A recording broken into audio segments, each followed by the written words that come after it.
Okay, so annotating and presenting our model. We're going to start in SketchUp today. And we are primarily going to be looking at the dimension and text tools. So we have, I've got them pulled up on my screen as part of the large tool set. So we have the dimension icon, the text icon, as well as the 3D text. Those are the three tools that we're going to be looking at today. You can find these in up here in your tool tab. They'll be down here, the dimensions, the text, as well as the 3D text. But if you want them as icons in your workspace, we'll go to the View tab, click on Toolbars, and they will be this construction check mark. So if you check those, it'll bring up the three tools that we're talking about, as well as a couple others. Some of them you're familiar with, like the tape measure tool. Protractor is just basically the tape measure tool, but for angles. But those will be how you'll also get those icons pulled up on your screen.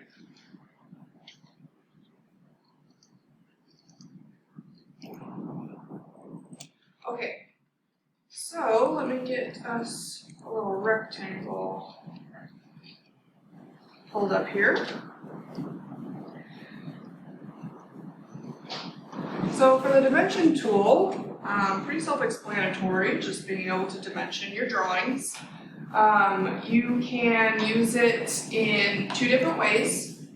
One of them, with the dimension tool activated, if you hover over an edge, you'll see that it turns blue.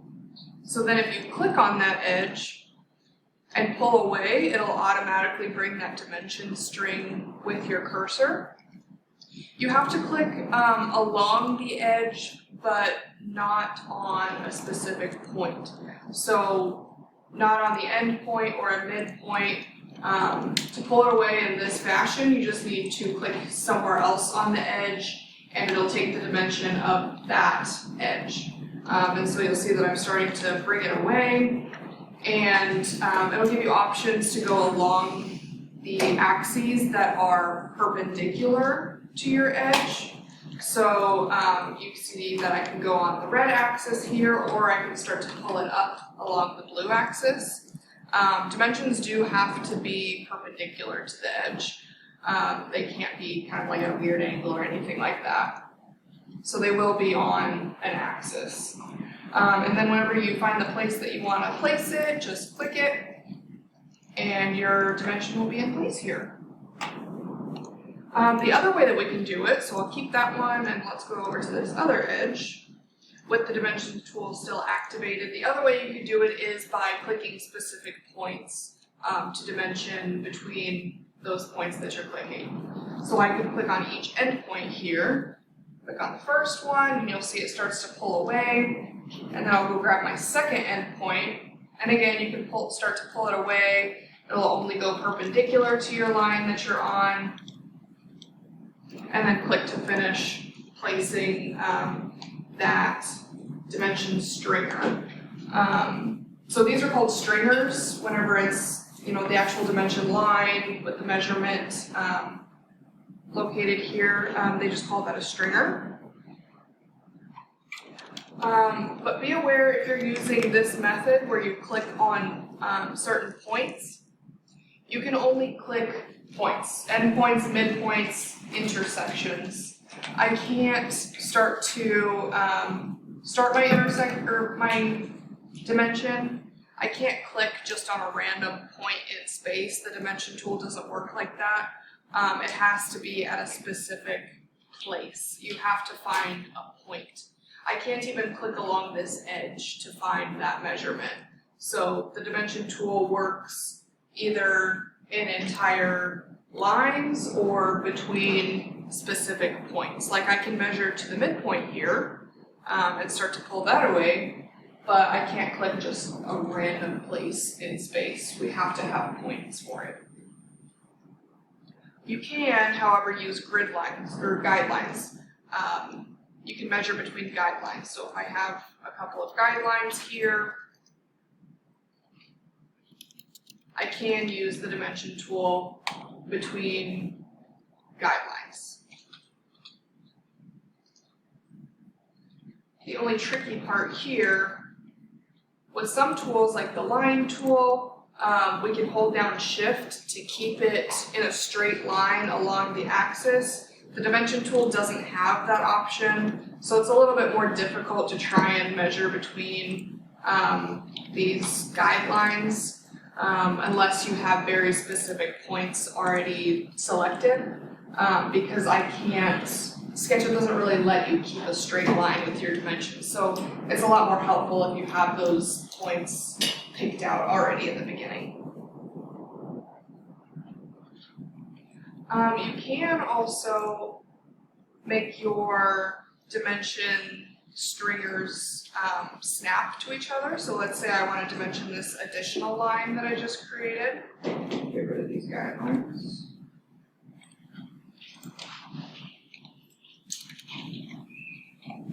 I'll click on this line to grab the entire dimension of the line. SketchUp does snap to existing stringers. So if I get near where that initial stringer that I made is, SketchUp will snap to that so that they can be in line with each other, makes it a lot nicer and cleaner. So that is very helpful for you. The dimension tool does more than just lines. You can do arcs and circles as well. So I'm just going to go ahead and draw an arc over here. So if I use the dimension tool on an arc, I can do the same way where I can just click on that arc. Instead of giving me the length of it, if I click on it, it's giving me the radius of that arc, and you can see that designated by the R that comes in front of the measurement. So arc's default is a radius, and then if I were to draw a circle, grab the dimension tool, click on my circle. This one's default is a diameter. And you can see that's denoted by DIA in front of the measurement, so that's telling me that it's giving me the diameter. You can change these, so these are what's going to be default, but let's say you want to know the radius of your circle instead of the diameter. You don't want to do the math of it, cut 8 foot, 8 1/8 and a half. No worries. We can right-click on this dimension and hover over type, and it lets us choose if we want to display the diameter or the radius. So I can change it to radius, and now it's going to bring that R in front, and it's telling me now the radius of the circle rather than diameter. You can do the same thing with the arc. Right click that dimension, hover over type, and select diameter.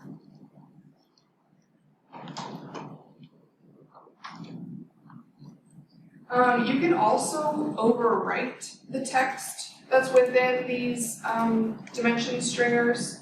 If you double click on them, it'll bring up like an edit text box.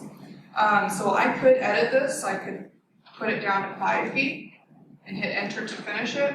But you'll notice that my line didn't auto resize to 5 feet. I've simply just overridden the text, so now it's not the correct scale. So just be aware that that exists, but be selective when you use that, because 5 feet is not the actual length of this line. I've just overwritten the text.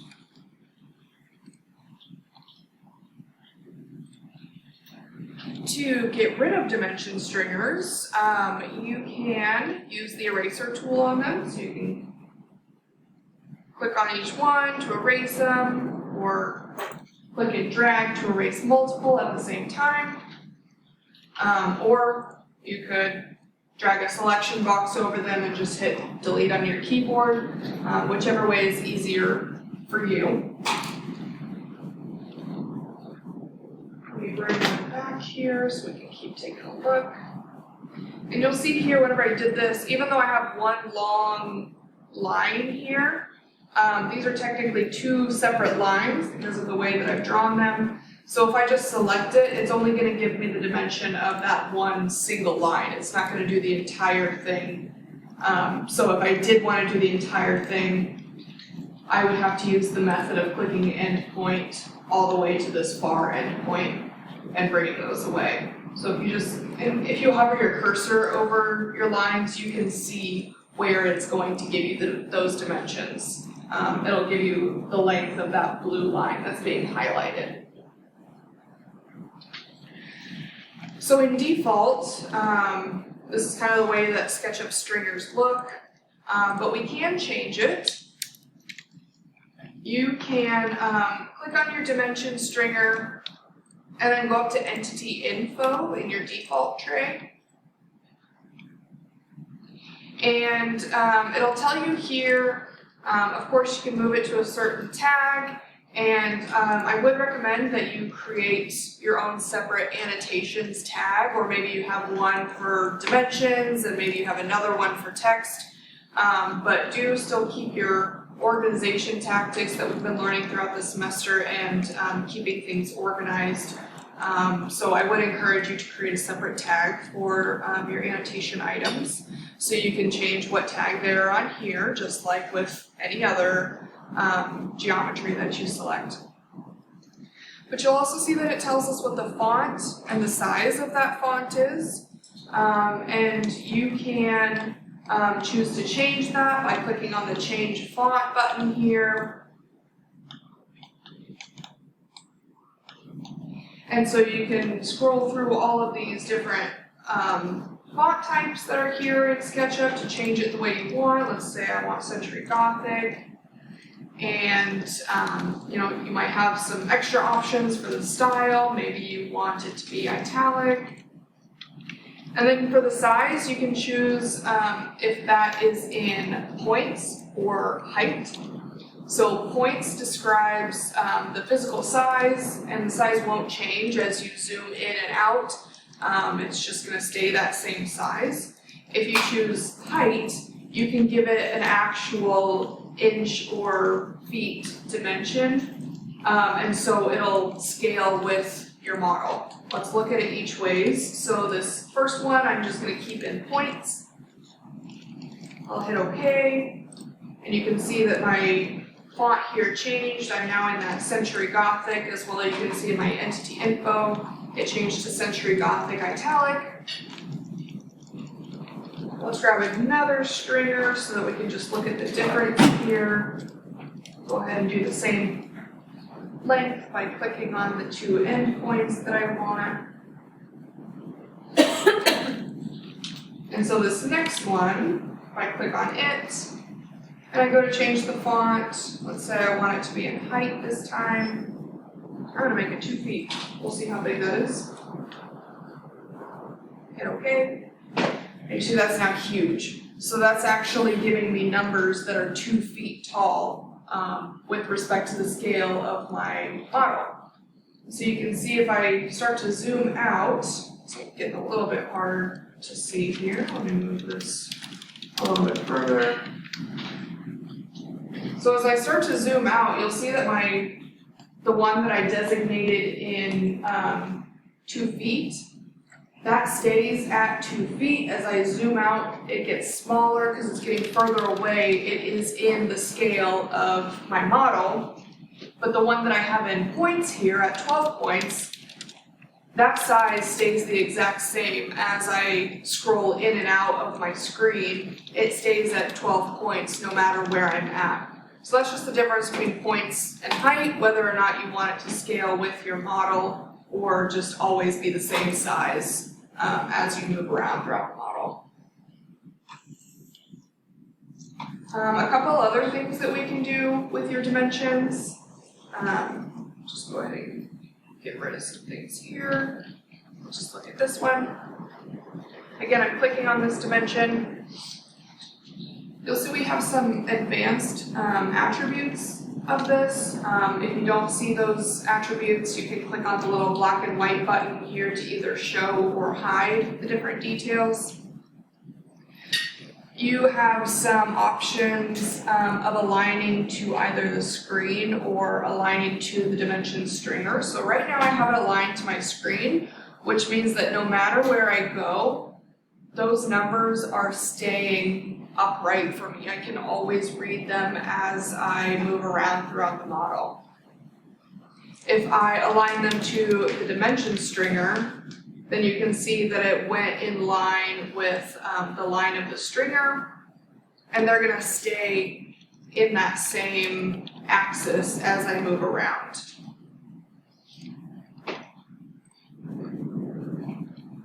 And then you can choose if it's aligned to the dimensions.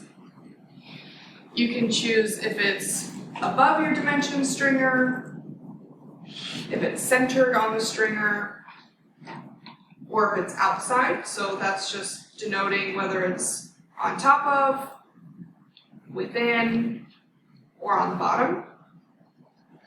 And then with both aligned to screen and aligned to dimensions, you have the option to change your text position. So the default is probably going to be centered. So it's centered between the 2 points that we are dimensioning. You can change that to be starting at the outside, so now it's at the very far end, or outside end. It's going to change and move over to our ending point. So these are all just different options depending on what you like best. And then the last one is the end point. So right now the default is a closed arrow, so we're going to be looking at what our endpoints look out here. So right now it's a closed arrow. We have the option to do none, so that arrow disappears. We can just do a dot at that intersection here. A slash, kind of like a traditional dimension string. There's that closed arrow we already looked at, and then an open arrow. So again, just none of them are right or wrong, just kind of depending on how you like your dimension stringers to look. You have those options here. And then finally, you can also change the color of the dimension. If I click on it again, we look up here in my entity info, it tells you the color that they are. Their default is kind of a very dark gray. If you click on that and hit edit, you can change the color of them here. So I can change them to more of a reddish color.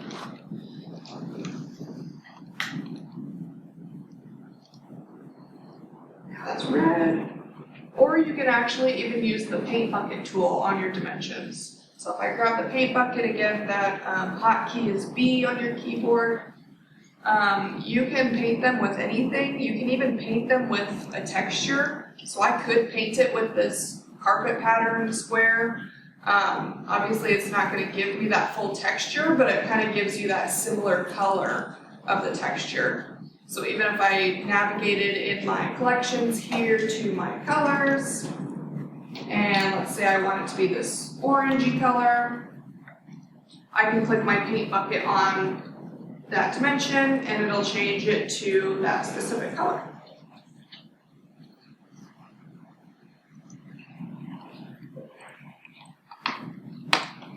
You can also change it back to more of that gray color so we can see a bit better. You can change the way that the dimension actually reads with the units. So its default is going to be feet and inches, but we can change that if we go up to the window tab, model info, and down to units. So we can change the format of it. So right now it's architectural, but you can change it to engineering. Pretty much looks like decimal points. Also change it to decimals. Oh, that's different. I guess I don't really know what engineering versus decimal means, but those are your options. And then you also just have fractional, and that gives you just inches. And then you can also change the precision of your dimensions. So right now, it'll be as precise as a 1/16 of an inch. you can go all the way up to a 64th of an inch to make it even more precise. Or if you want to round it off, you can round it off to the nearest inch by clicking 0. So right now mine is displaying at an 1/8 inch. That would be the actual dimension. So even though my precision is at a 16th inch, my line itself is only 10 1/8 inch long. So that's why you're seeing it at an 1/8 rather than a 16th. But if I change it to 0, that's going to round it off to the nearest inch. So now it's reading 22 feet 10 inches. It's going to drop any of those fractional inches. And then you can also change the precision of your area. You can also measure volume. You can change those here. I'm going to go ahead and change it back to a 16 so that you can see it there.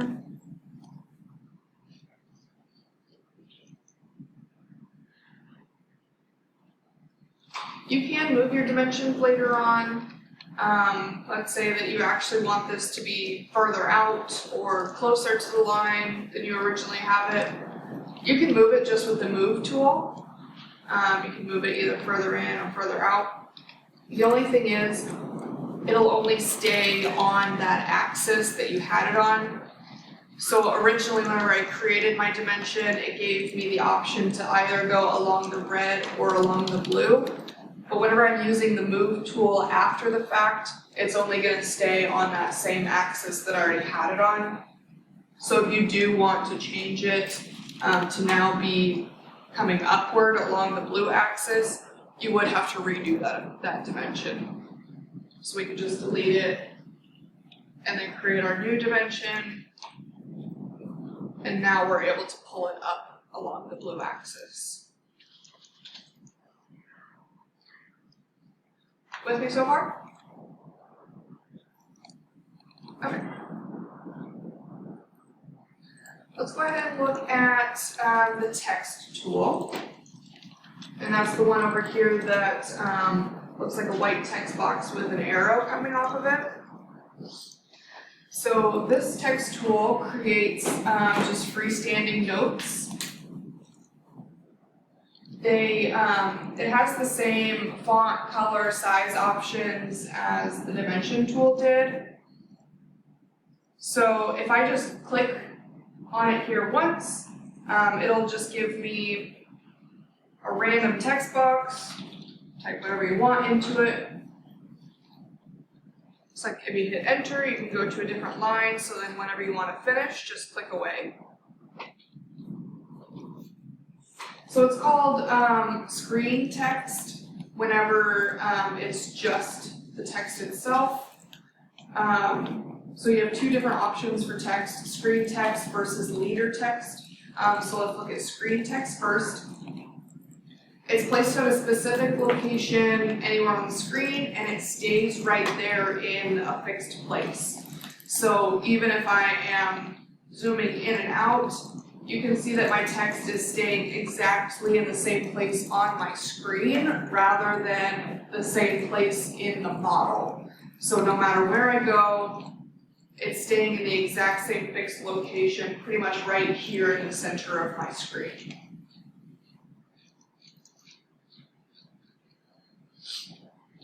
Screen text is only available in points. So if I click on it, up in my entity info, you'll see it looks pretty similar to all of our dimension options here. If I click on change font, I can change the font and the font style, but you'll notice that points and height is grayed out. That's because screen text is only available in points. It's only going to stay as that fixed size on your screen. And then just like with dimensions, you can double click on your text to open that editing text box back up, and then you can change whatever is in there. And then click away to finish.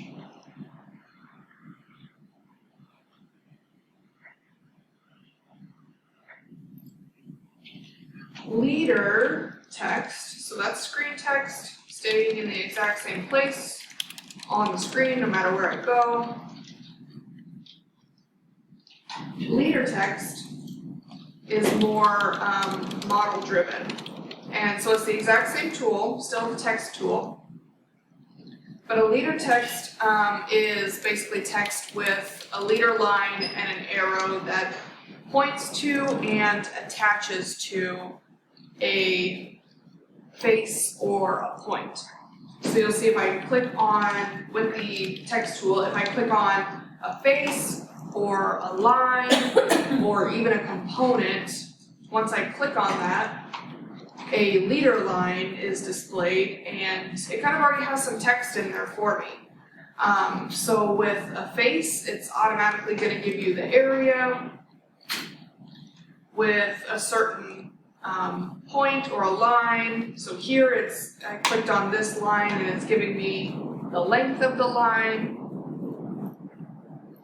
And then if I click on a certain end point here, it's going to give me the coordinates of that point.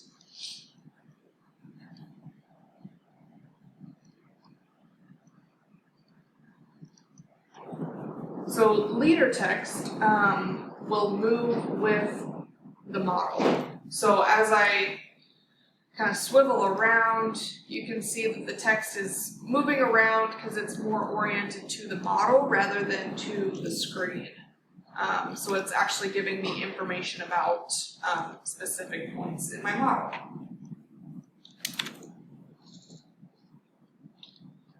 With leader text, you can change it to either points or height.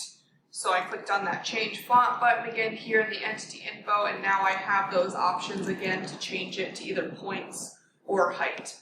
Depending on if you want it to remain the same size no matter what in points, or if you want it to scale with the model, go for height. So if I put this one in height, that would automatically change. Now it's 10 inches. The text is 10 inches tall.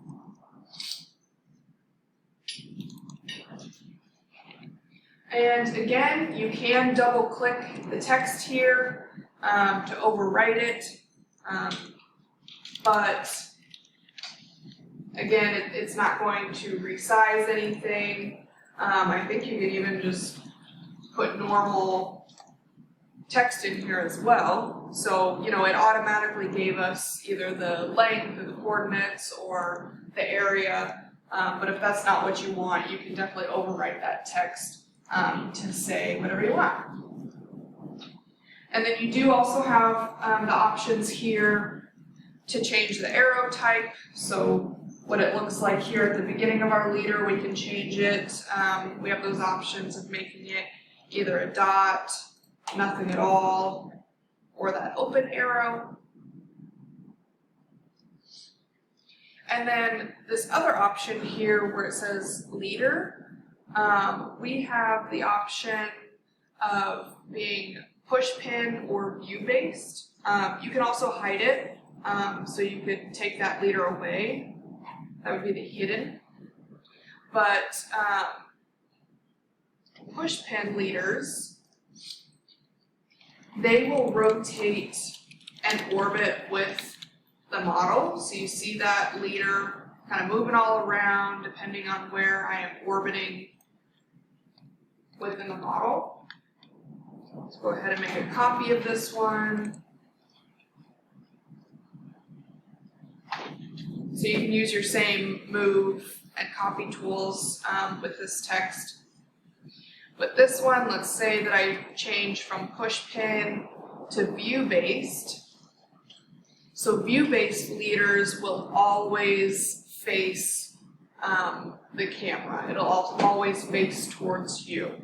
So if I have both of these options here, you can kind of see how they're a little bit different here.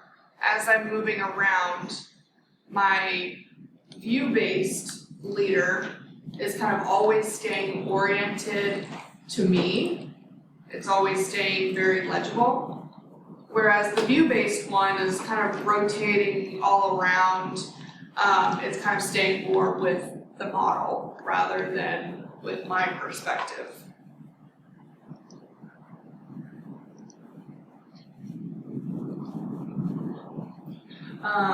Same thing here, also as with the dimension, you can go up here to in your entity info and change the material of that specific piece of text. Or again, you can use the paint bucket tool and just click different materials onto your text to change the color. Questions so far?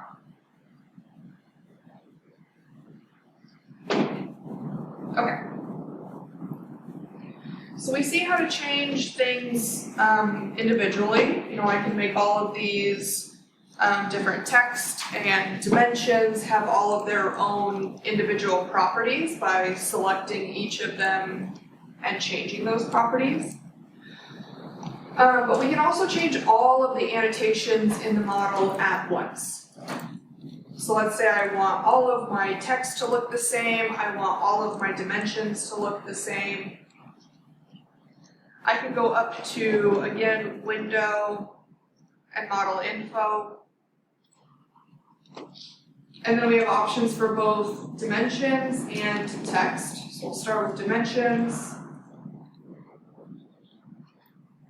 If I change things here, that's going to change all of dimensions. So if I select this font, I go find something different. Something that you'll definitely be able to tell the difference. This Gothic one, and I'll make the size a little bit bigger. Hit OK on that. Oops, I'm sorry, I need to select it all first. Go back up to Window, Model Info. So if you want to change them all, let me back up. This is now going to change what your default is, so the next time I would go to create some text, it would now be in that Gothic 22 points. If you want to change what's already on the screen, you can select all dimensions. And then you'd be able to go in and in here and change the font of all of them. It's going to be kind of hard since I really got one. Let me go create another one just so you can see what they're all going to change. Oh, so now you can see that my default changed because I changed my dimensions to that Gothic 22 point. So now the next time I went and created a new dimension string, that is now my default, is that Gothic 22 point. That's actually really difficult to see or to read. But now, I can go to Window, Model Info, and I can select all the dimensions. And now you'll see in your entity info that you have 2 linear dimensions selected. I have 2 total in my model right now. And now I can go in here and change, I'm going to change it to this Yowdy Stout, whatever that means. Change the size of it, hit OK, and now both of those changed together. So you don't always have to go in and individually select them. You can come up to your model info and select all the dimensions. And this is also where you'll change what your defaults look like.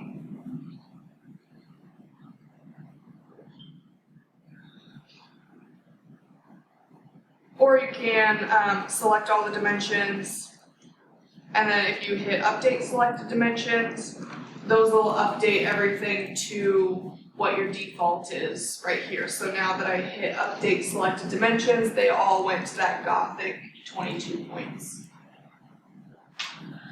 Does that make sense? Sorry, I got a little mixed up there.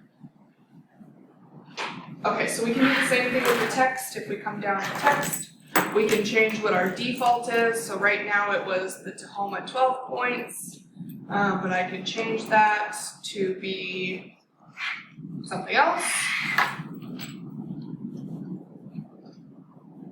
Now the next time I go to create some text, it's going to be that Tempest Sands 18 points rather than my Tahoma 12 points.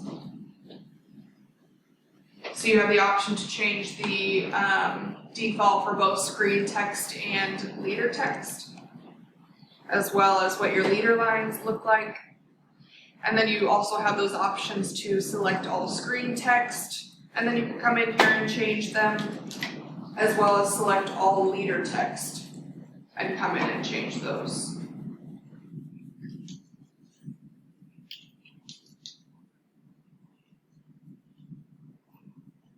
Another thing, when you have all of your either text or dimensions selected, this makes it really easy to go in and change which tag they're on. Let's say that you modeled them all on the incorrect tag. You can come in here and select all of your text and move them to a new tag. So that makes it a lot easier than going in and individually selecting each of them and moving them to their correct tag.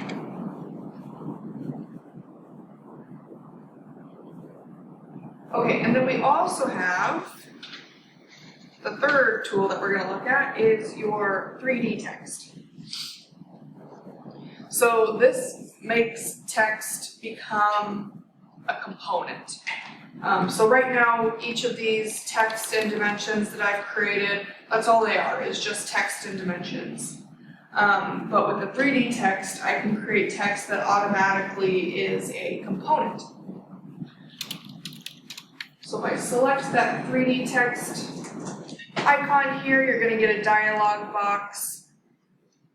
It's going to ask you what you want your text to read.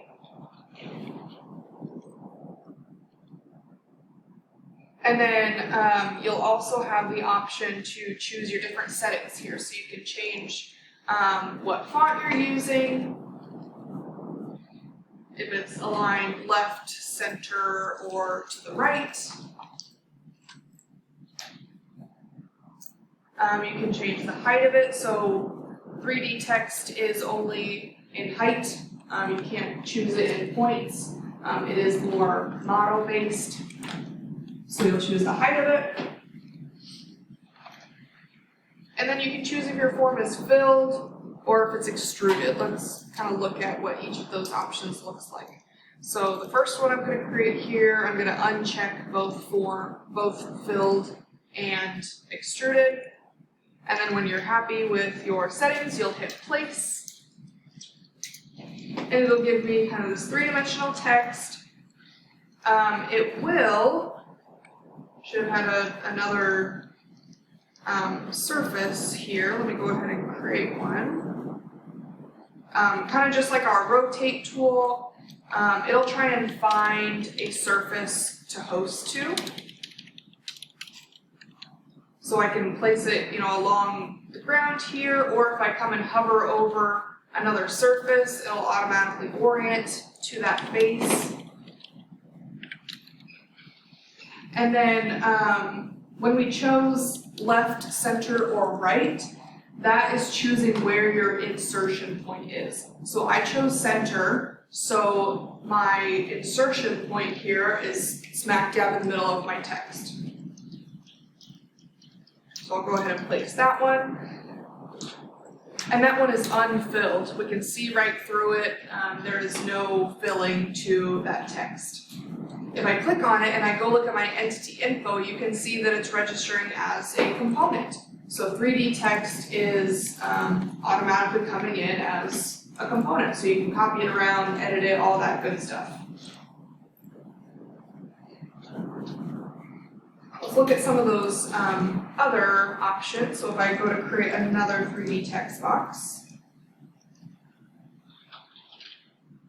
same thing here. This time, let's look at it when it's filled. Okay. And let's also look at it with a left alignment. And I'll hit place.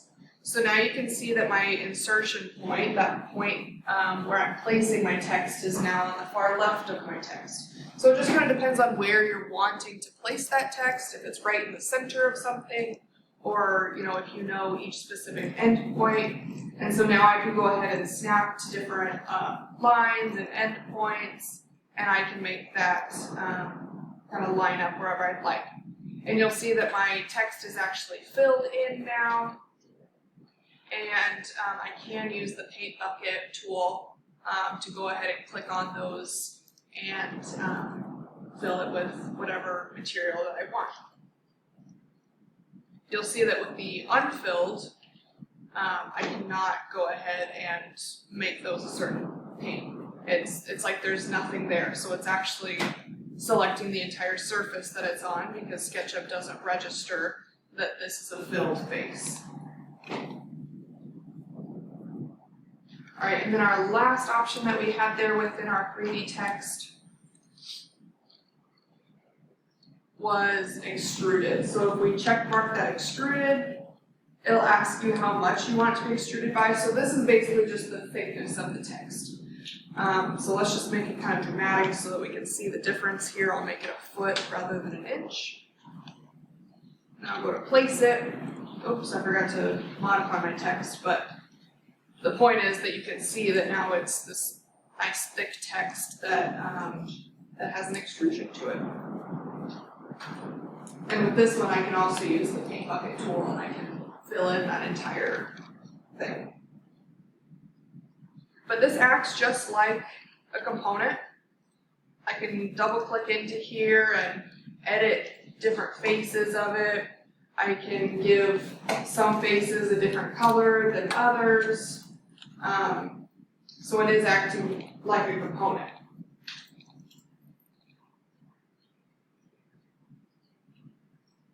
The only thing, I'm actually not sure, I'm going to have to test this out here. Yeah, I didn't think so. You can't go back and edit what this text says when it's a 3D text. So if you do want to change what the text actually says, you do have to go and create another 3D text box. We can't come in and change what this says.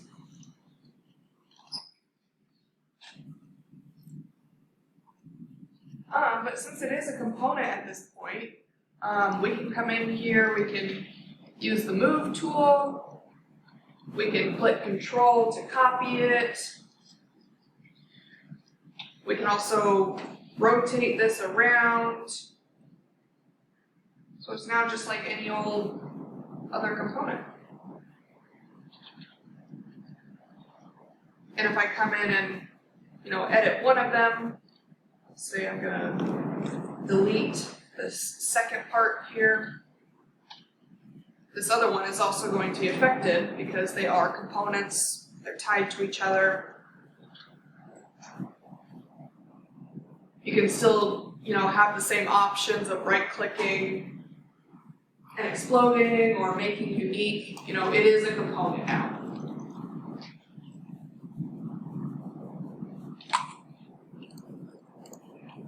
Okay, and then we've also talked quite a bit at this point about styles, but let's look at a few more things that we can do with our styles. So again, styles are just kind of the way that your model is appearing, the graphics of it.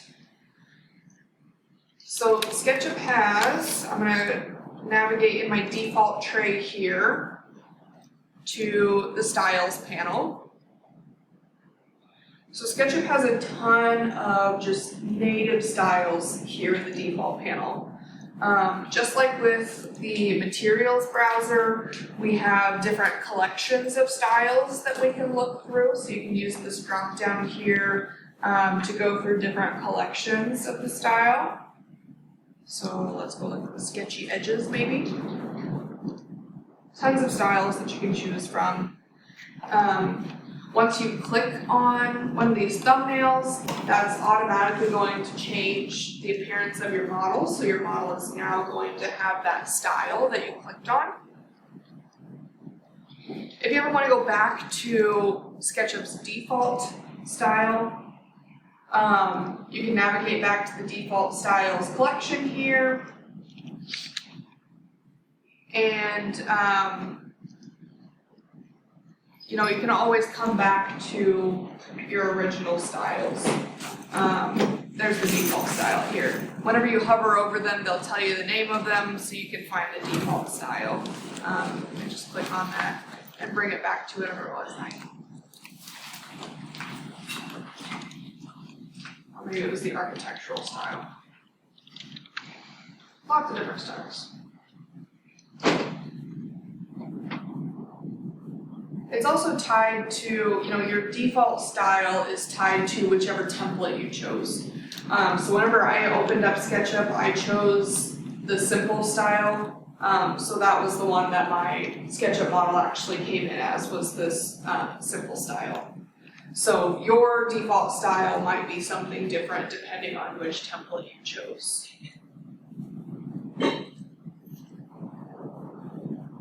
And just like with components and materials, each style that I have clicked on now remains in the model. So I can either use my drop down to navigate to in model, or I can click the home button to bring me to the in model styles. And you can see every single one of those styles that I just clicked on has now been brought to my in model. And remember, everything that's in your model will start to slow down your model, and it increases the file size. So again, just like with your materials and your components, you can purge your unused styles by clicking on the little details arrow to the right of your drop down, and you can hit purge unused, and that'll take away all of the styles that you're not currently using in your model. SketchUp also lets you mix and match styles to create your own. Well, you can create your own no matter what. So there's a little button here over on the right that says create new style. So you could create your own here. You could rename it to whatever you want. Just say Michaela's style.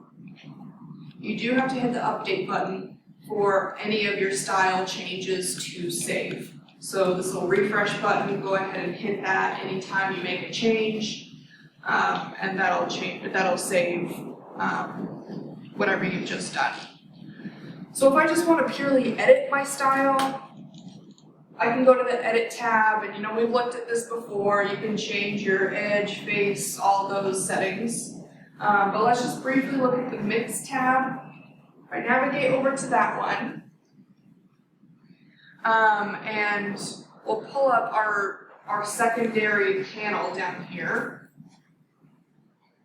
I believe if you hit the Mix tab, it should automatically pull up that secondary panel.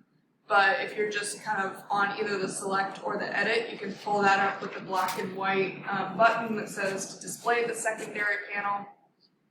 But the Mix tab should automatically bring that up for you. So down in your secondary panel, you can still navigate to your different styles that are within SketchUp.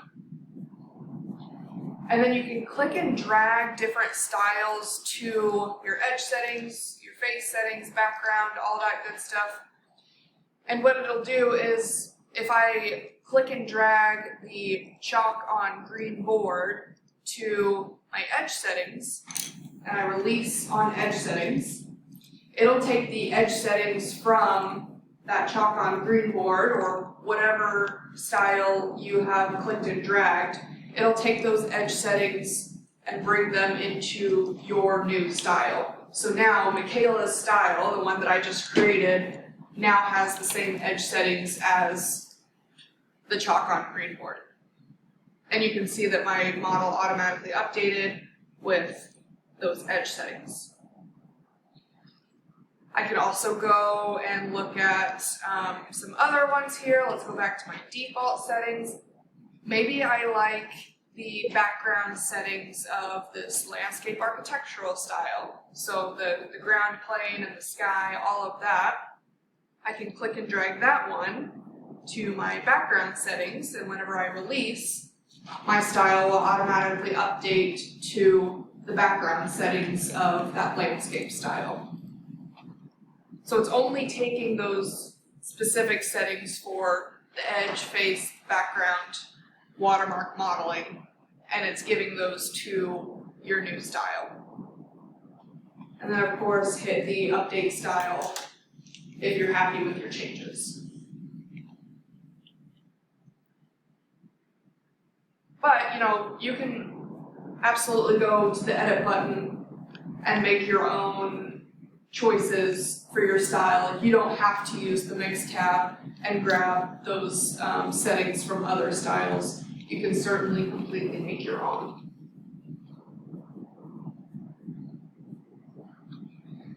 So we have talked about edge settings.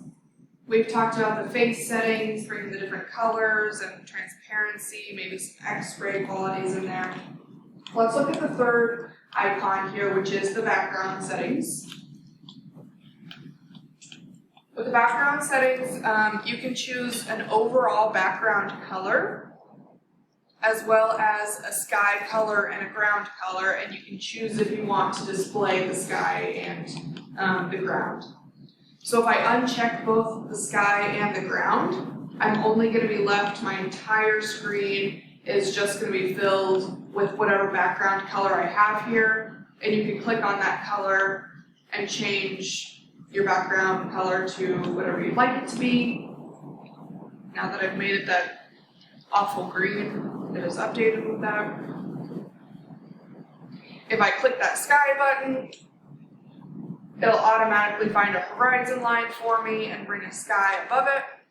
And again, I can click here and change the color of my sky. Maybe I want a pink sky. And then you can also check the ground plane. And so that brings everything below the horizon line to whatever this ground color is. And again, you can click on it and change it.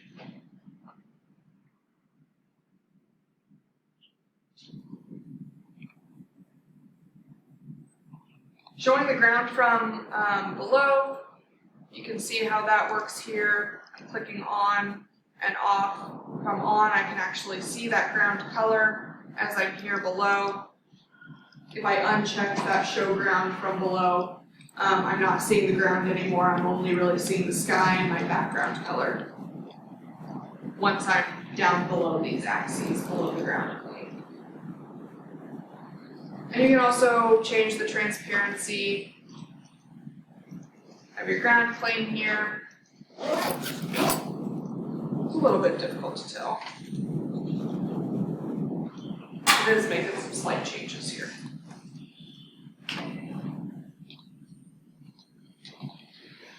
Okay, and the fourth icon here is some watermark settings. So with a watermark, you can choose to either bring in an image that displays across your model, or you can bring in more of like a title block. So let's go ahead and take a look at what this is here. So to add a new watermark, you click on the plus sign, and it'll automatically bring up your file explorer, and it's going to ask you what image you would like to use for your watermark. So I'm going to go find an image I downloaded earlier. Where did it go?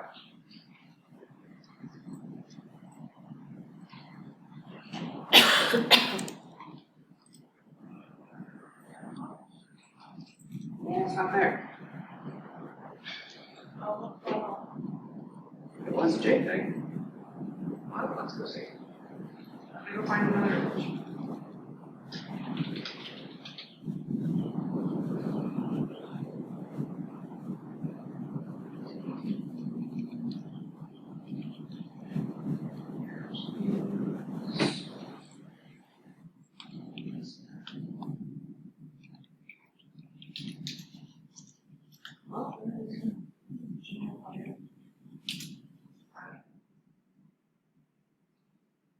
Same as JFIF.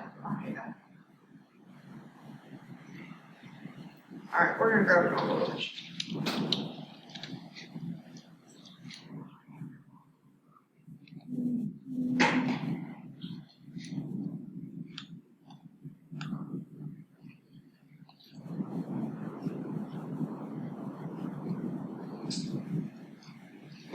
I don't know why it's saving this weird file. That's the same.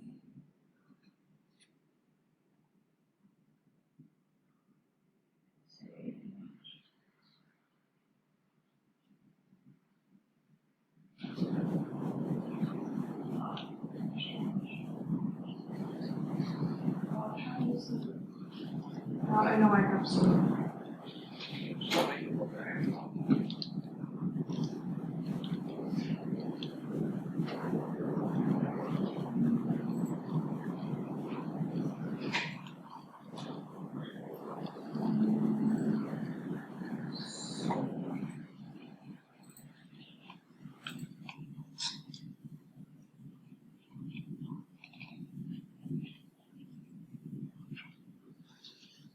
Okay, that one's changing. There it is. Okay. You'll find your image, open, and you'll see that my image is here now. It kind of came all across my screen. You can give it a name, and then you can choose if the image is overlaying across your model or if it's more of a background image. So now you can see it went back behind my ground plane. So just kind of depending on what you're using it for, you're probably going to use it as an overlay. Just walk through the steps here, click next. Asking if you want to create a mask. So you see if I have it unchecked, it's just more of that solid image across my screen. If I choose create mask, it turns it more transparent so I can see beyond it. So this might be helpful if you've got a nice rendered image, but you don't want anybody to steal your image. You can create kind of this mask watermark across it so that nobody can kind of copy it and use it as their own. And you can choose how much this kind of blends with the model, how much opacity it has. So if I bring it all the way down to the model, then you're not really seeing it. If I bring it all the way up to image, then you can more clearly see that image. I'll click next once I'm happy. And then here you can choose how you want it to fit on the screen. So right now it's stretched to fit the screen. So the size of the image, it's locking the proportions of it. So if I unclick lock, then it'll stretch across the entire screen. But if I have that lock selected, then it's only going to choose, whatever that longer side was, and it's not going to keep going. But if I want it to, lock the ratio, keep those same proportions, but I do still want it to go across the entire screen, maybe you can tile it. And so now you can see that it's tiled across the entire screen. And you can adjust the scale of it if you want it to be a bit bigger or nice and tiny. And you can also just choose the position of it on the screen. So you can choose one of these bubbles here. You can put it in the bottom right corner. My default tree is actually in the way here, but it's taking up this entire bottom corner. Or I can click on the bottom left one, and now you'll see that it moved over here to the left. So that might be helpful if maybe you're just looking at a title block. So maybe you just want like the name of the image down here. So, depending on what you're using your watermark for, you can play around with these different settings. And then once you're happy with it, go ahead and hit finish. And now my watermark is across the entire screen. And these watermarks do not scale with the model. So as I know it's pretty difficult to see since it is so kind of transparent. But as I'm moving in and out, the size of my image is not changing. It's staying just the same proportion all across the screen.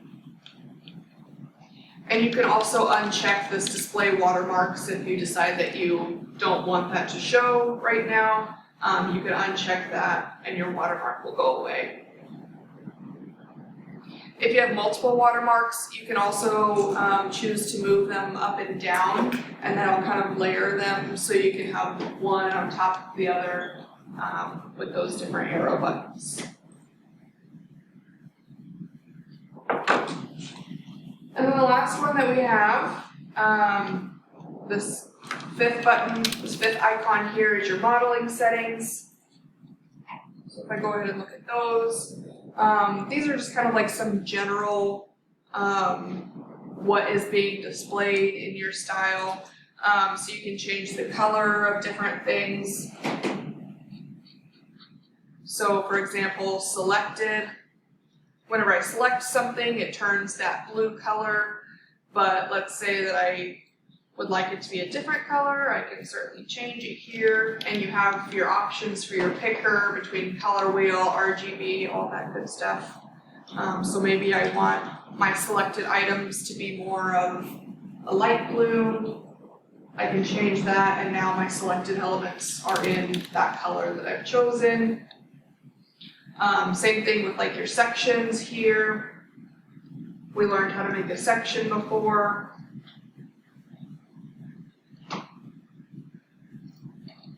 So you'll see this orange is denoting an active section.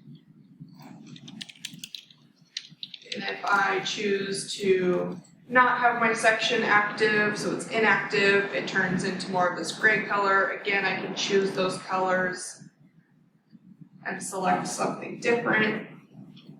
So now my inactive sections are more of that yellow.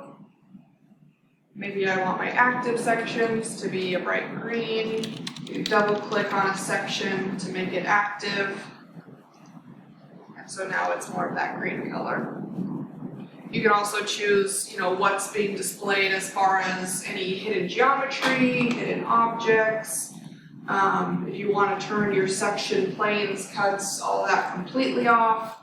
If you don't want to display any guides with this style, you can play around with what's being displayed versus what's not. The photo matching, we never really got into that, so don't worry about those settings. Those are a little bit more advanced that we don't really have a use for at this point.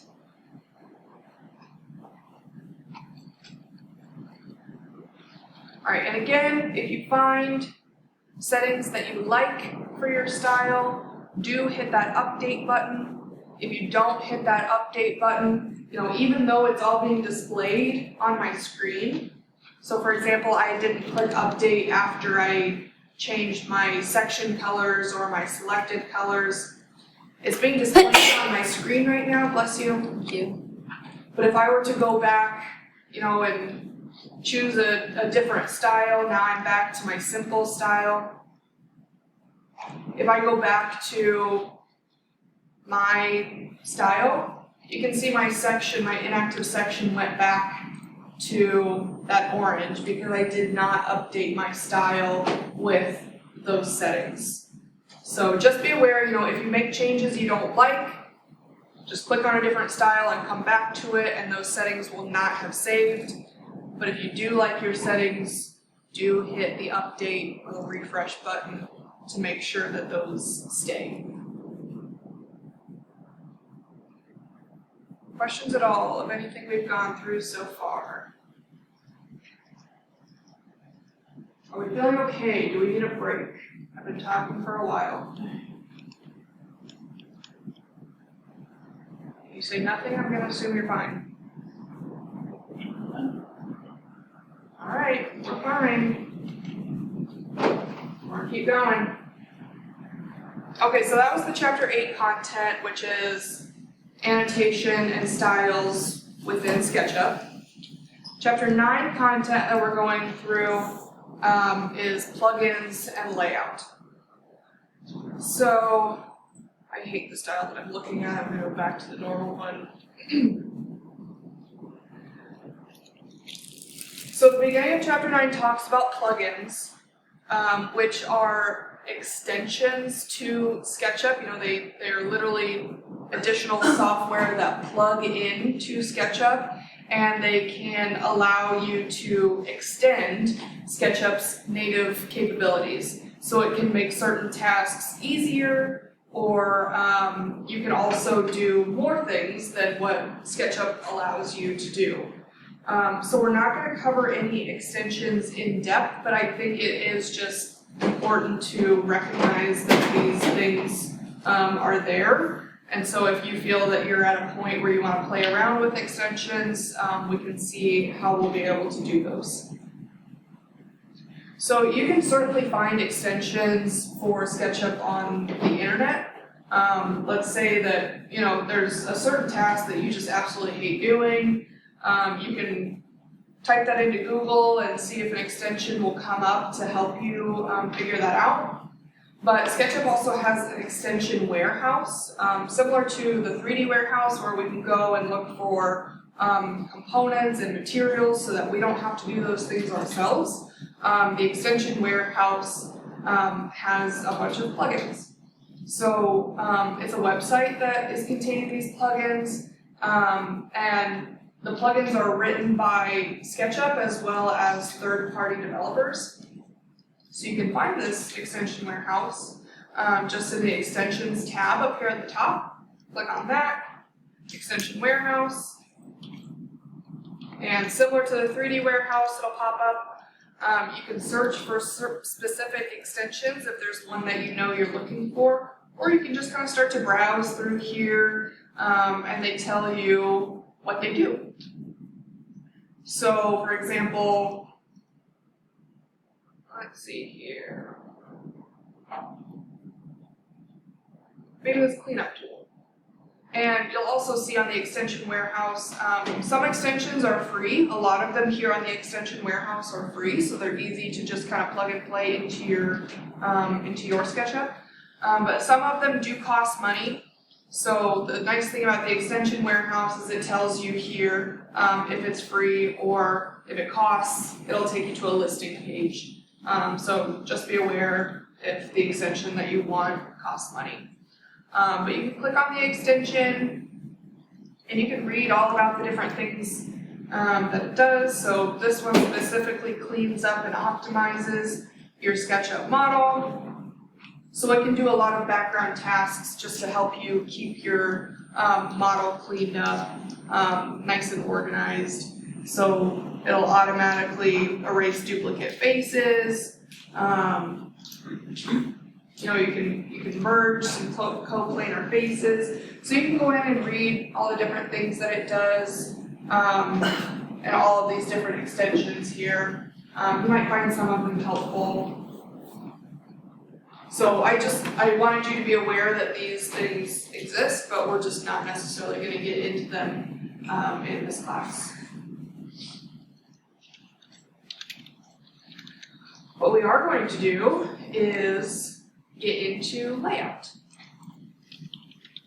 So layout is, it's a separate program from SketchUp, but when you download SketchUp, it comes as a package deal. So you don't have to purchase layout separately, you don't have to download it separately. It'll come automatically when you download SketchUp. So you can think of SketchUp as kind of like more of the modeling software, and layout is more of the drafting presentation software.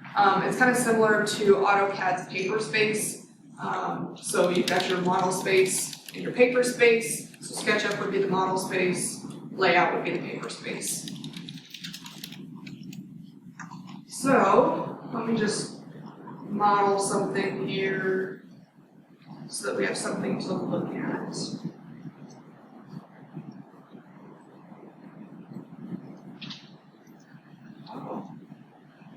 It's because that section is there. Oh, look at all these hidden things. Okay. So, to get your model from SketchUp to layout, it's very simple. Go up to File and Send to Layout. It'll ask you to save your model. So I'll go ahead and say yes. Save exercise 15. You'll save your model where you'd like it. And then layout should automatically start to open up. So it's this separate software. And just like SketchUp, whenever layout opens, it'll ask you to choose a template. Here we are. There it goes. So there are quite a few different templates, and the template is just asking you what you want your paper to look like, what you want each sheet to look like. So you've got lots of different options for just kind of plain paper, navigate over to a storyboard, or for your assignment, I think I've asked you to navigate over to the title block portion. And so these are actually going to give you a nice title block to put around each of your sheets. And I believe your assignment asks you to go to modern tabloid landscape. Tabloid is an 11 by 17 sheet of paper. So you click on that to open it up. And then what you'll see is that it automatically brought in a page here for us. And the title block that we chose is displayed for you as well. The modern title block that we specifically chose has a few different things that you can infill here. I think I put on your assignment what to add in each of these fields and to change them. Just like with text in SketchUp, you double click them and you can change them. So I think for your project title, I said tiny house, click away to finish that. And now that field will read whatever you wrote in it. So, aside from the title block, or whatever template you've brought in, you'll see that your model is also sitting here. If I click on that view of your model, you'll see a blue bounding box around it. This is a viewport, so it's giving you a view of your model. The triangular grips out on the side allow you to resize your viewport. So you can just click and drag those to size your viewport to however you would like. If you just click and drag, you can change the proportions. If you hold down Shift, then it's going to keep those proportions of your viewport locked in place as you resize. And then you release, and you'll see, let's undo so that we can see it a little bit clearer here.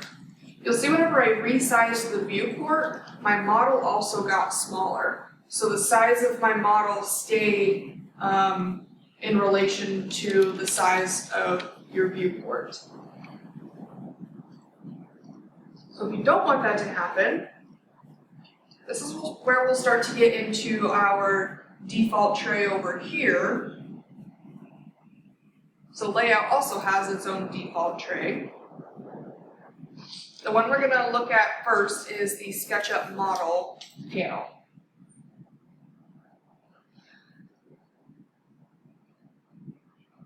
So for that resizing, let's undo. Click on your viewport to activate all of these settings over here. If you want to keep it the same size, you click on that preserve scale. And so now whenever I go to resize my viewport, my model scale did not change. So my model stays the exact same size no matter what I'm resizing my viewport to.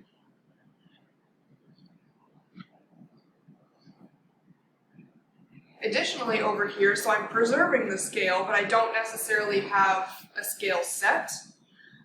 If you click this ortho button, which ortho meaning orthogonal, that means all of your lines are straight, they're perpendicular, they're creating right angles. So that's more better for like two-dimensional drawings, because you'll see it's a little bit funny with my three-dimensional here. But point being, when you click on that ortho, you can set it to one of those standard views, just like in SketchUp. So if I click on the top, let's see if we can get one of the sides. So now I'm seeing the sky and the ground plane, so it's more of that straight on view. I've got ortho. And you can click the drop down for your scale and change the scale of your model. It's a little bit difficult since I don't have a ton of things here in my model. There we go, 1/4 inch looks pretty good. So again, that's really only if you have two-dimensional drawings that you're looking for, that you would want it to be ortho. Because that's going to bring it to more of a two-dimensional view. You'll also notice in this SketchUp model portion is that you can change. Hi, have a good night. Yeah. Have a good night. You too. You'll also notice here in the viewport you can assign a specific scene to each viewport. So the default is going to be just the last view that SketchUp was in when you saved your model. So whenever I saved my model here from SketchUp, this here, what's in my model window, that is the exact view that's going to populate when you open up Layout. However, if I come back to my SketchUp model here and I create a scene, you should all have scenes at this point.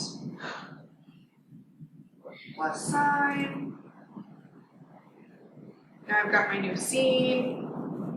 I'm actually going to put it on the right here. Make it a parallel projection so it's more of that two-dimensional.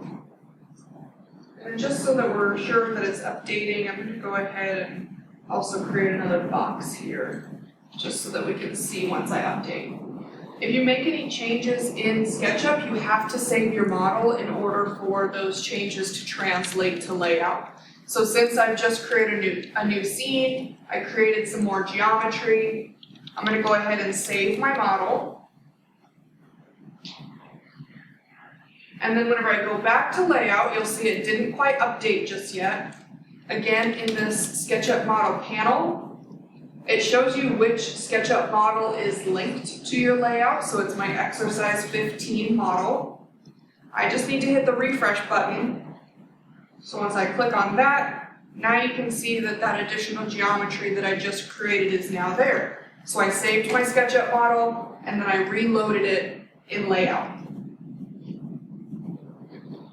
And then now, in the scene, if I click the drop down, I now have my scene 1 as well. So I can click on scene 1. You might need to hit that reset all button if it didn't automatically update for you. That's not scene 1. Let's jump back to SketchUp, see what my problem is here. I click on scene 1. Oh, well see, I was wrong. This is my scene 1. What did I not do? I did not update the scene. Go back to my side view, make sure I'm in parallel projection, and then I need to right click my scene tab and hit update. Let's double check. I'm just going to orbit around to something different, click on my scene 1. There we go, that's what I was expecting. Again, save your model, come back to Layout, reload your SketchUp model. Alright, there we go. Now that I have scene 1 in here, that looks like more of what I was expecting.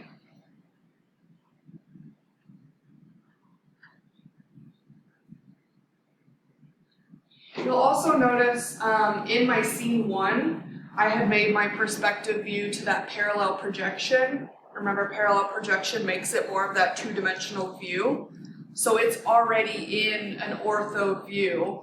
So my camera is already checked on that ortho here. So if your scene is already set to ortho, then your layout should already be set to ortho as well. And then again, I can go in here and change the scale. Change it to whatever works best for you. You can see that as I'm changing the scale, my view is looking a bit different.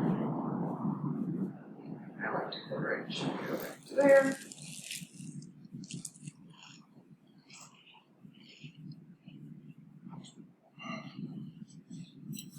So those are the main things that we're looking at here with each of our viewports.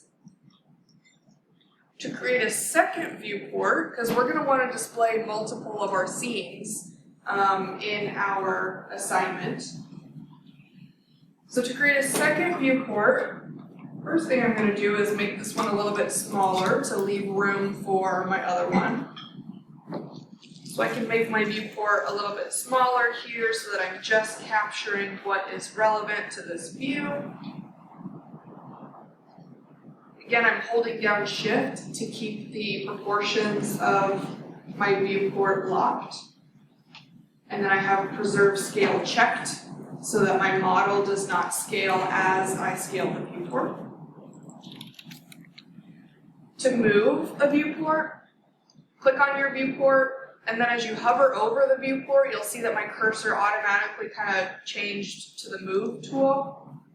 So there really is no Move tool in Layout. You just click and drag items. So I clicked on my viewport, and then I can click and drag and start to move that viewport to wherever I'd like. And then to create a second viewport, similar to what's in SketchUp, we are going to be using the Control key. Whereas in SketchUp, I just click the Control key once and that activates copy. I have to hold down Control in Layout. It's confusing. I don't know why they didn't make it the same. I feel like that would make sense, but they didn't. So I'm going to hold down the Control key, and you can see a little plus sign came up near my cursor. Whenever I hover over my viewport, my cursor turns into the Move tool, so that I can click and drag. Let go of the viewport first before you let go of the Control key. If you let go of the Control key first, it'll just turn back to a normal move. So let go of the viewport and then let go of Control, and now you've created a copy of your viewport. You can also see, as I moved it, I'm not sure if you were able to see, but you do kind of still have some of those inference lines, so it's letting me know whenever I'm moving directly down by staying on that green line. And again, you can hold down Shift here to keep it locked in place on that axis, so I'm holding down Shift so I'm staying in that nice straight line to move it around. So we do have some of those inference lines. It can snap to these other viewpoints that are these other viewports. So you can see each of the edges are snapping to each other. So there are a few inference engine tools that are trying to help you out here as you move your viewports to however you'd like to arrange them on your sheets. So as part of your assignment, we've created a lot of scenes at this point. We have an overall 3D, we have 4 elevations, a section, 2 floor plans, the list goes on. We can't fit all of those onto one sheet. So for that, we're going to look at the pages over here in our default tray. And you should have automatically had populated a cover page and then the inside page, so the inside of the cover. You can click back and forth between your pages here. So I click on the cover page and now I can see my cover page. I've still got kind of a title block here, but it looks a little bit different since it's my cover. And then I can click on my inside page again to navigate back to it. You'll also see some options up here along the top of your screen.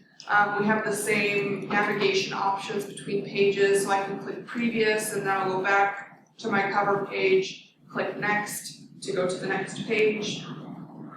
And then you can also create more pages, either on the top here by clicking the Add button, or in your Pages panel over here, you can either create a new page, or you can duplicate a selected page. So if I just add a new page, that's going to give me a third blank page, still with my title block on it, since that's my template. If I go back to that inside page and I duplicate the selected page, you can see that now my inside page and that new page I created are now the exact same. So those viewports actually copied to my new page because I duplicated the sheet. If you need a viewport to come onto a blank page, so this fourth page here is completely blank, but I need a viewport onto it. There is no insert viewport button in layout. We just have to copy paste. So I'll go back to one of these pages that has a viewport on it. So within a page, we held down Control and dragged around to get a viewport onto a new page. Select a viewport and then just use your Control-C and Control-V functions on your keyboard. So with one of my viewports selected, hit Control-C, navigate to your next page, Control-V, and the viewport goes there in the same place that it was on the other sheet.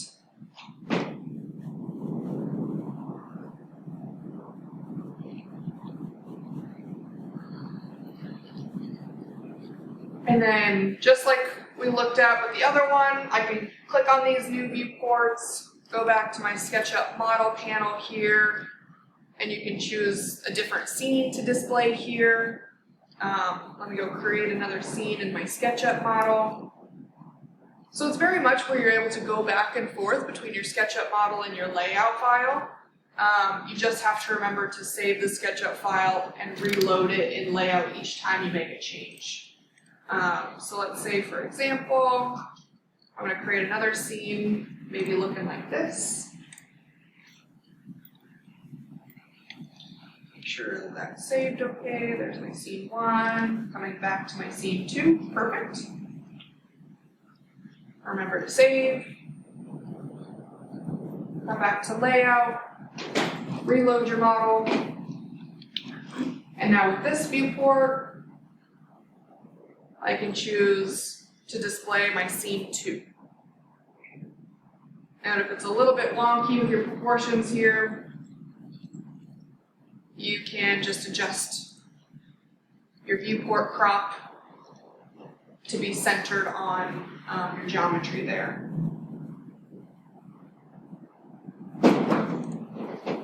With me so far?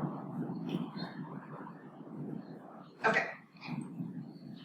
So layout also has dimension and text tools. They work a little bit different. Let me go back to my inside page here. This one will be a little bit easier to take a look at. So they're a little bit different. For instance, in SketchUp, whenever we used the dimension tool, and I changed I'm going to go back to my window model info, change it back to something that I can read a bit better.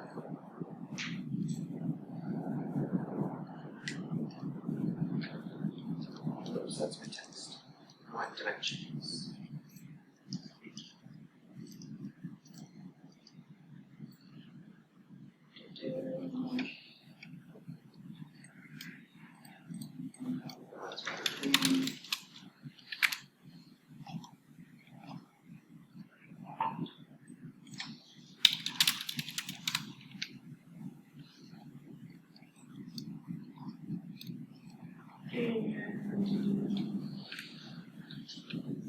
Did I really create a box that's 10 feet long?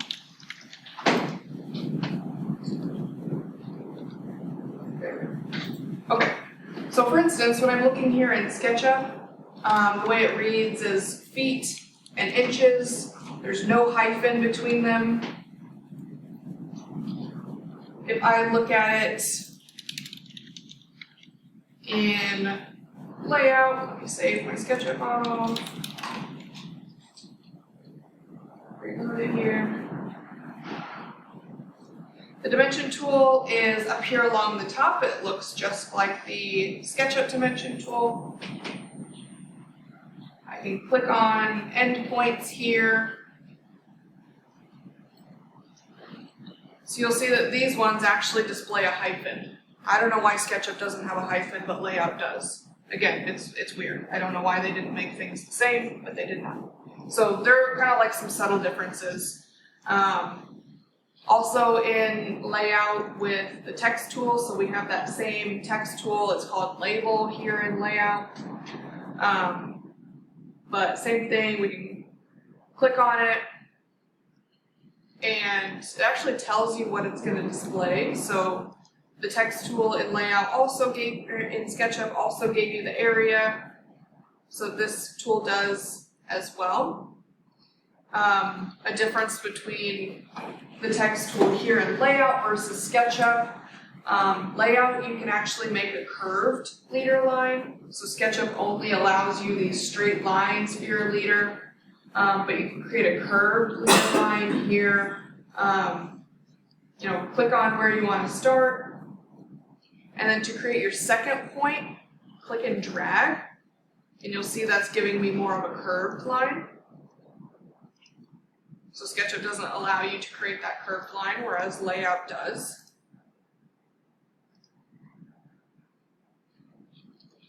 And then you also have options for each of these, your dimensions and your text. Again, over in our default tray, we have dimension style.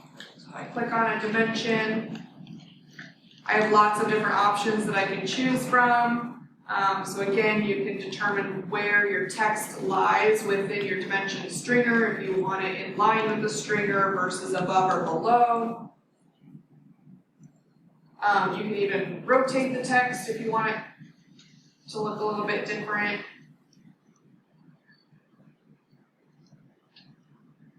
Put it back the way it was.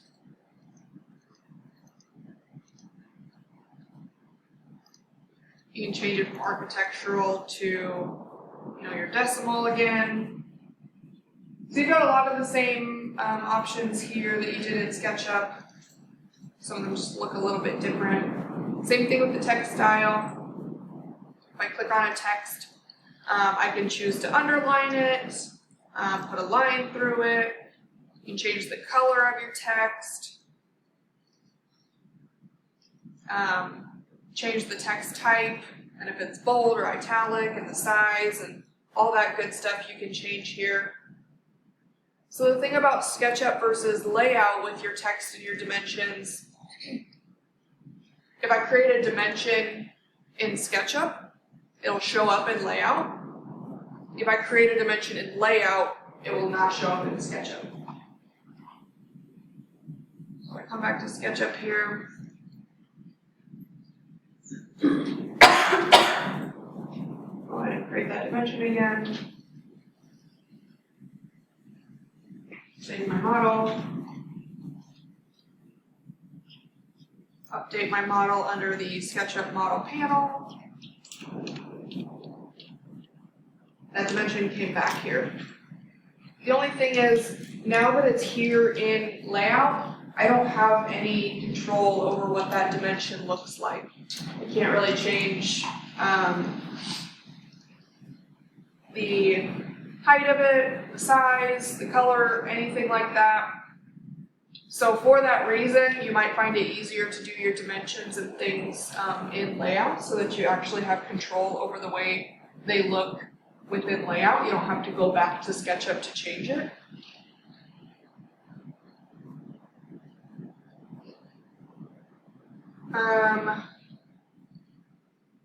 Another thing you can do here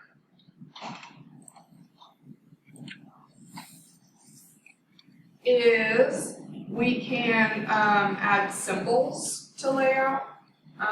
So if you wanted to create kind of like a title for each of your viewports. Okay, so we can create some symbols here to add north arrows to our drawings or just viewport titles to our drawings. We'll go to the scrapbooks tray over here. And you can use the drop down to navigate to all different types of symbols here. Maybe you want an arrow, use this drop down. They've even got cars, colors, people, all these cool things that you can add to it. But in my arrows, maybe I want to add a two-dimensional north arrow. I can click on that collection. That brings up all different types of north arrows. You can click and drag one of them to bring it onto your sheet. These will, you know, anytime you have like a plan, a floor plan, site plan, those types of things, north arrows are always great. So you can easily add one there. Or if you'd like some titles, this TB, that means title block. So you can look at the different title block types that they have here. I'll go ahead and look at the simple ones. Probably hard to read on my screen since it's so far away, but they've got a couple different types of view titles here. So I dragged that one on, and you can double click this text here to change the scene description. So maybe this is your front elevation. And you have it change the scale.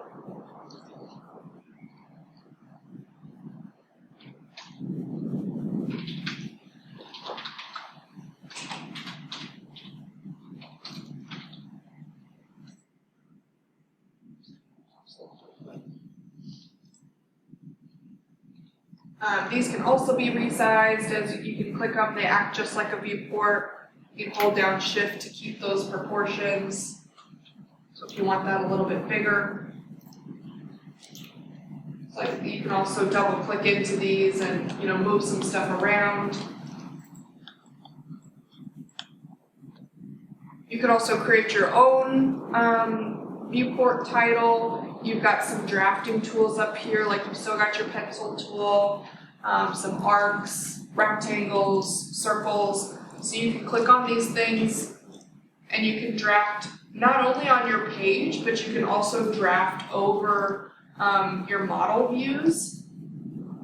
The only thing I would caution on, you know, if you're drawing stuff all over your model views, you know, just be aware, let's say that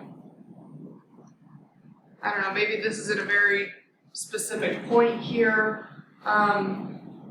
Just be aware if I go to move my model viewport, whatever I drafted over it is not going to move with it. And that also doesn't translate to SketchUp. So these are just purely drafted elements here on my page. They're not actual modeled elements. So just be aware of that. It is better practice to do all of your modeling within SketchUp rather than trying to go over and fix things here in layout.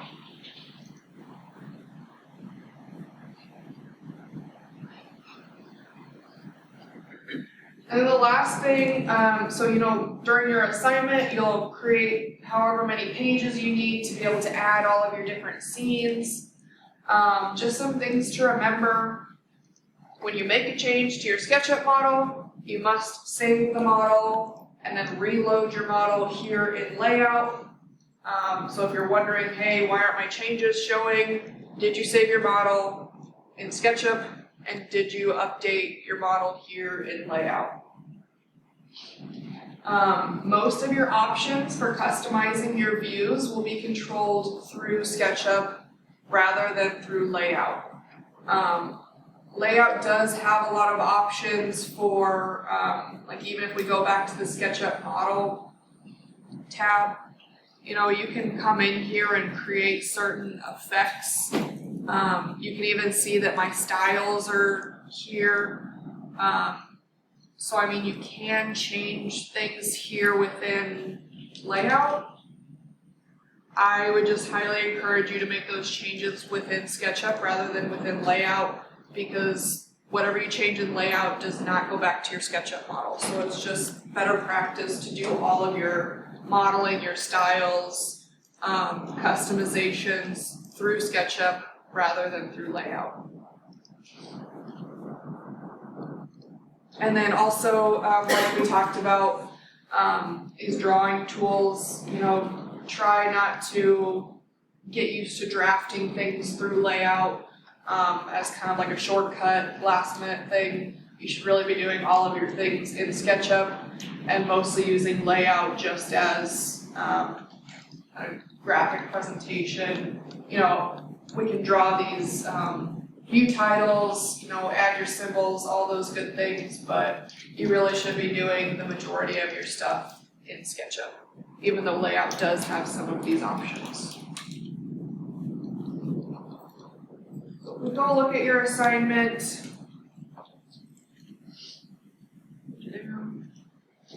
I walked through a lot of the things we talked about in layout here.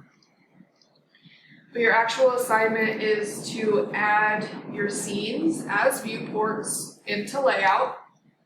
So on your cover sheet, we want your overall 3D scene. That's here on, go look at our pages on the cover page. We'll just want a nice shot of your overall 3D view of your tiny house on this cover page. And then add your other scenes, your 4 elevations, your 2 floor plans, your 1 section, and at least 1 interior perspective. So we created those animations. Just take 1 nice snapshot within that animation and add it here to your layout. So add those to your remaining sheets. And you can use however many sheets you need to be able to fit all of these scenes on there. Each viewport should have a title, so you can either create your own with those drawing tools, or you can use what's here in your scrapbook to drag and drop those onto your sheet like we did here. If you want to use kind of the preset ones, that's totally fine, but each view should have a title, you know, give it a name. If it has a scale, tell us the scale. Floor plans should have some overall dimensions on it, so just play with the dimension tool. You know, play with it both in SketchUp and in layout, but you know, use the one that works best for you. A lot of times dimensions just are better within layout because they're not moving around with the model and stuff, but you know, play with each of them. And then add any other dimensions, annotations to your viewports to help you better communicate your space. You know, I'm really not giving you a whole lot of do this. You know, I really just want to see that you are playing with it, you're understanding how to use the tools. I'm not trying to give you a bunch of busy work by making you annotate each and every one of your views. So just show me that you understand how to use the tools. And then, you know, feel free to add more viewports with other scenes. If there's other stuff that you've created within your model that you want to show off, then please add it to your layout. And then play with the styles and the shadows of each of your views, and use at least 2 different styles. So for example, you could use more of like a black and white construction document style for your 2-dimensional drawings, and then maybe you use a full color, more sketchy style for your perspective views. I don't care what styles you use. You can, you know, edit it, make it your own, do whatever. I just want to see that you, again, are understanding styles and you see how to apply different styles to different views. Just in case this isn't clear, styles are linked to your scenes. So you can have different scenes with different styles in each scene. If I go to my scene 1 here, I can apply my Michaela style to it here. Right-click that scene tab and hit update to make sure that that scene stays within, or that style stays locked to your scene. And then you'll see my scene 2 has a completely different style to it. So you can update your different scenes with different styles. I did give you an example here from a previous class that you can go ahead and look at just to kind of see. Ignore this first one because that's a nice rendered view, but aside from that, you know, they've got some floor plans with those overall dimensions. They've got some view titles, north arrows, different perspective views, a section. Maybe you'd like to create a material board if you'd like. So this is just hopefully a good example of kind of what we're looking for with your layout. And then go ahead and upload, oops, that should say exercise 15. Go ahead and upload your SketchUp file. And then we're also gonna export your layout file as a PDF. Let's walk through that real quick. Go back to layout. You go to File, Export, PDF. And then just name it, save it, upload it to our Canvas assignment. Questions about anything that we went over today, or if you're confused about what is expected in your assignment?